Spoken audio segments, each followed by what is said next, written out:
All right, everyone, get ready. We're diving deep into Australian immigration. Specifically for all of you international students out there, buckle up because things are changing. Big time. We're breaking down a news update from December 14th, 2024. Yeah, some pretty big changes across the board. Lots of visa categories and skill assessments are getting a shakeup. We'll look at the 485 visa, skill assessment authorities, domestic violence provisions, the National Innovation Visa, and even a labor agreement for religious workers. It's a lot to cover, so let's just jump right in. First up, the 485 visa. This one seems like it came out of left field. It definitely blindsided a lot of people. The source we're looking at called it devastating, especially for international students. For sure. The pathway to the 485 through graduate certificates and some graduate diplomas, well, that's all changing. So for those who aren't familiar, why is a 485 visa so important? Well, it's often the first step for international students wanting to get work experience in Australia after they graduate. Right, that makes sense. And the hope is they can then use that to transition to permanent residency. Exactly.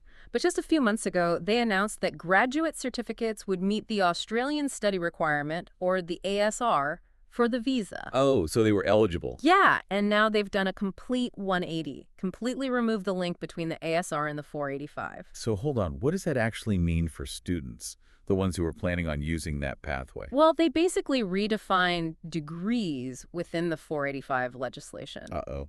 Sounds like bad news. And yep, graduate certificates, not included. So all those students who were banking on this, who spent all that time and money, They're in a really tough spot. it's kind of like what happened with that 485 age limit. You mean when they capped it at 36? Exactly.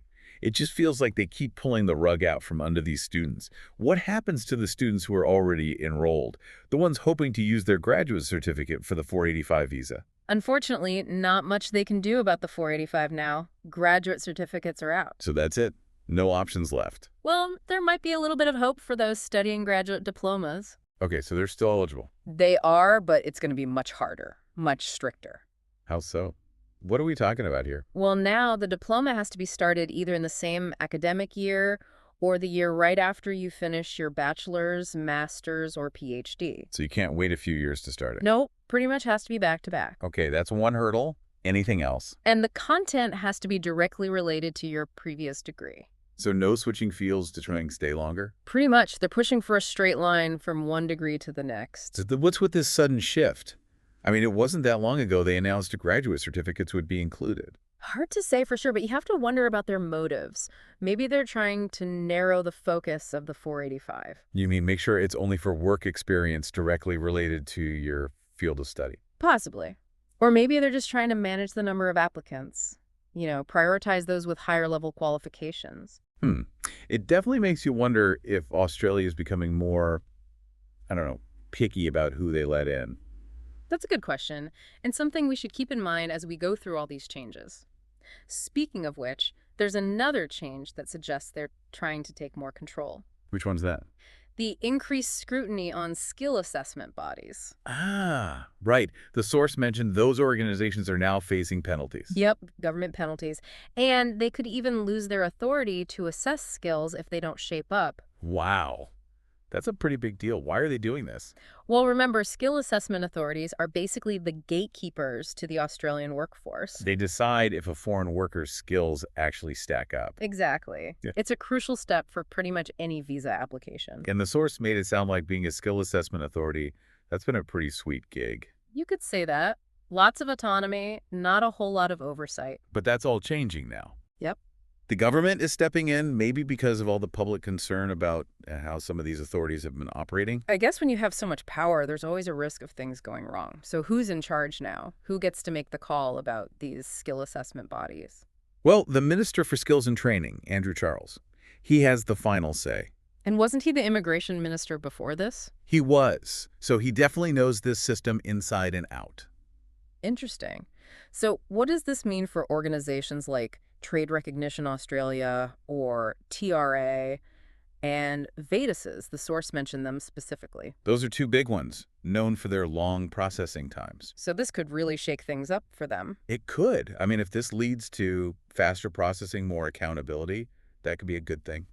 It's kind of a wait-and-see situation, I guess. It is. We'll have to see how it all plays out. But let's move on to a completely different topic. Thanks. Updates to domestic violence provisions across a bunch of visas. That sounds important. What are they doing? Well, it sounds like they're trying to provide more protection for victims. Always a good thing. How are they doing that? They're making it possible for visa applications to be assessed separately. Even if the main applicant, the one who might be the abuser, even if their application is refused, Exactly. that's huge. It gives victims a way out. Right. They won't have to worry about losing their visa or their chance at permanent residency. It's terrible to think someone would stay in a bad situation because of that fear. It's a tough situation, for sure. But these changes will definitely make a difference. They definitely will. Okay, let's move on. What else is in this news update? Let's talk about the National Innovation Visa, the NIV. That's the one for the super talented people, right? Yep, the best of the best. Researchers, entrepreneurs, investors, athletes, creative types. The people who are going to help shape Australia's future. Exactly. And there are some changes to how they choose those people. Oh, okay. What's new? Well, now there's an expression of interest, or EOI. Oh, so kind of like the points-based skilled visas. Similar, yeah, you have to submit it through your IME account, but there's a catch. I was wondering about that. What's the catch? You can't update your EOI once it's submitted. Seriously. So no matter what happens, what you put in at the beginning is what they go with? Yep, even if things change. Wow. That's a lot of pressure to get it right the first time. It is. Yeah. Applicants are going to have to think long term, really try to anticipate what might happen in the next couple of years. It almost seems unfair. Like, what if someone makes a major breakthrough in their field while they're waiting? They can't update their application. Nope. And that's just part of it. The government is also going to be prioritizing certain candidates. Okay, so who gets bumped to the front of the line? Well, think Nobel Prize winners. Oh, wow. Okay, so the bar is high. Definitely. Or people endorsed by Australian government agencies, those in critical tech sectors, that kind of thing. So they're really looking for those game changers, huh? Absolutely. They want the best of the best. But let's switch gears one more time. Lead the way. Let's talk about a new labor agreement for religious workers. Okay, what's that about? It looks like they're trying to make it easier for religious organizations to bring in skilled workers. How so? Well, they're making it easier to get permanent residency. And they've changed the requirements around salary, qualifications, work experience, even English language skills. So it'll be easier for these workers to come to Australia. That's the idea. And is this just for, like, churches and temples? Or is it broader than that? It seems to cover a wider range of religious organizations, actually, including those that do educational or charitable work. Interesting. So we've covered a lot today. We have. The 485 changes, skill assessments, domestic violence, religious workers, lots to take in. And there's still more to come. It's kind of interesting, to think about like what's going on in Australia right now. I mean, with all these changes. Yeah, what's the context here? Well, they're facing a lot of the same challenges other developed nations are. Economic stuff, social stuff. Like? Well, for one, they need skilled workers in key industries to keep the economy growing. That's always been a thing, though, right? Yeah. Australia has always relied on skilled migration to fill those gaps. Exactly. But they also have to make sure their policies seem fair, for everyone. Right. Make sure the people who are already there aren't feeling pushed aside. Exactly. So it's tricky. It's like a balancing act. Yeah, it is. And then you have to factor in public perception. How are Australians feeling about all of this? That's a good question. Do we have any data on that? Like how the public feels about these changes? Good point.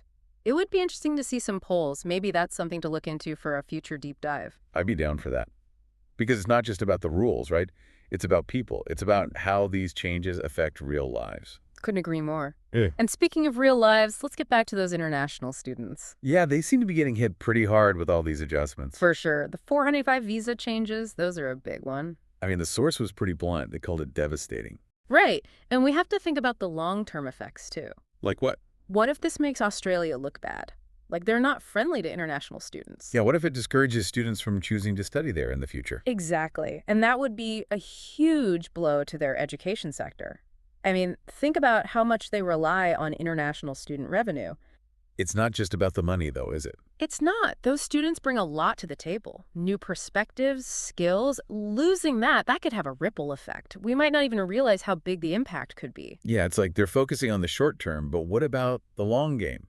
If you want people to choose Australia to invest their time and money there, you got to make it welcoming, stable. I agree. They need to think long term, not just about whatever political or economic pressure they're feeling right now. Speaking of political pressure, the source did mention something about that, like how the government seems to like releasing bad news late on Friday afternoons. The Friday afternoon news dump. Yeah. Classic tactic. So it's like they're hoping it'll get buried, avoid scrutiny. Exactly. It's kind of sneaky, if you ask me. It is. But that's why it's so important to have independent sources. The ones who are willing to dig a little deeper. Right. Right. And to keep the public informed, even when the news isn't good. Okay, so we've talked about the students, the bigger picture challenges, and now this whole thing with public perception. What about our listener? What should they take away from all of this? Well, the main thing is that Australian immigration, it's changing a lot. And these changes we're talking about, they're just part of it. So buckle up. It's going to be a bumpy ride. Pretty much. But there are a lot of perspectives to consider, and it's important to engage with this topic, find different viewpoints, you know? Right. Don't just take everything at face value. Exactly. You need to think critically, question your assumptions, look for evidence. That's good advice for anything, really, not just immigration. Totally. But for our listeners who are dealing with these changes directly, what can they do? Yeah. What are some practical tips? Don't panic, first of all. Take some time to understand how these changes affect you personally. And the Department of Home Affairs website, is that a good place to start? It is, but it can be a bit of a maze. I've tried to use it. It's not super user-friendly. That's why it's often a good idea to talk to a professional. Like a migration agent. Yep. Or a lawyer specializing in immigration. They can help you understand the rules, and they can advocate for you. Makes sense. It's a complicated system. And remember, you're not alone in this. There are support organizations, online communities. It helps to connect with other people, right? Totally. People who are going through the same thing, sharing information can make a huge difference. Yeah, that sense of community can be so powerful. It's a reminder that we're all in this together, trying to build a life in Australia. That's what it's all about. Creating a society where everyone can thrive. That's a great way to put it. Yeah. But, okay, let's get back to the practical stuff. Besides staying informed and getting professional help, what else can people do? Especially with all these changes happening all the time. Well, it might sound simple, but subscribe to some news sources, ones that focus on immigration and visas. Ah, so you don't have to go hunting for the information yourself. Exactly. It'll come right to you. And another thing, get involved in those online communities we talked about. The forums and stuff. Yep. It's a great way to learn from each other, ask questions. Social media can be tricky, though, can't it? I feel like there's a lot of bad info out there about immigration. Oh, absolutely. So be careful who you listen to. Stick to official sources, government websites, reputable news. And if something sounds too good to be true, it probably is. Good advice. So stay informed, get professional help, and be careful about what you believe. Anything else our listeners should keep in mind? Be patient. The Australian immigration system, it's not quick. Things take time. There are delays. It can be frustrating. I can imagine. So for those who are feeling discouraged, what would you say? Don't give up. If your application is legitimate and you're doing everything right, you'll get there. It just takes time. Okay, so be patient, but also persistent. Exactly. But even with all that, it feels like these changes are making it harder for people to reach their goals, to live and work in Australia. It does seem that way. But policies change. It's always evolving. So you're saying there's still hope? There is. And in the meantime, stay informed, adapt to the changes, and find the support you need. Let's wrap up this news update and see what else we can learn. Okay, so where do we go from here? We've looked at visa changes, skill assessments, domestic violence provisions, religious workers. It's been a lot. It really has. And all this technical stuff, the impacts and all that, I think there's a bigger picture here, a bigger theme. What are you thinking? Well, it's like we've been talking about, right? This whole tightening of control over immigration. More rules, more oversight, picking and choosing who gets in. Yeah, the government wants a tighter grip on things. So what's behind that? Is it really about efficiency? Making sure they're attracting the right people, the ones Australia needs. That's what they say, right. But you could also argue it's about making it harder to get in. So limiting access. Right. But those two things aren't necessarily, opposite, are they? I mean, maybe they think they can do both. Make things more efficient and control who gets in. Exactly. And that's where it gets complicated, because who gets to decide what skills Australia needs? Yeah, who gets to decide who's desirable and who's not? Tough questions. Not easy answers. It makes you think about the long term. Like, what if they get too focused on certain skills, certain qualifications? What if they miss out on other things, other people who could contribute? Exactly. What about entrepreneurs Artists, Hmm. community leaders, people who might not fit into those neat little boxes they're creating. And that brings us back to that idea, right?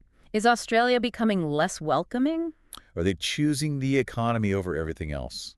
Are they becoming more closed off? That's for everyone to decide. What kind of Australia do we want? It's not just a theoretical question either.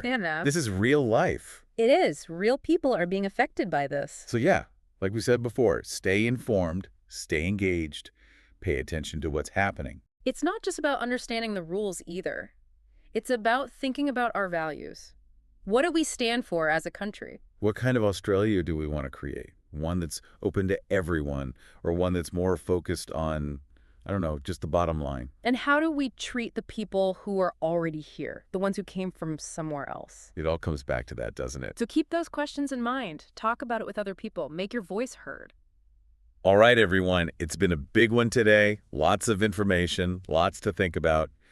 But this isn't the end of the conversation. Keep learning. Stay curious. And until next time, good luck navigating the wild world of Australian immigration.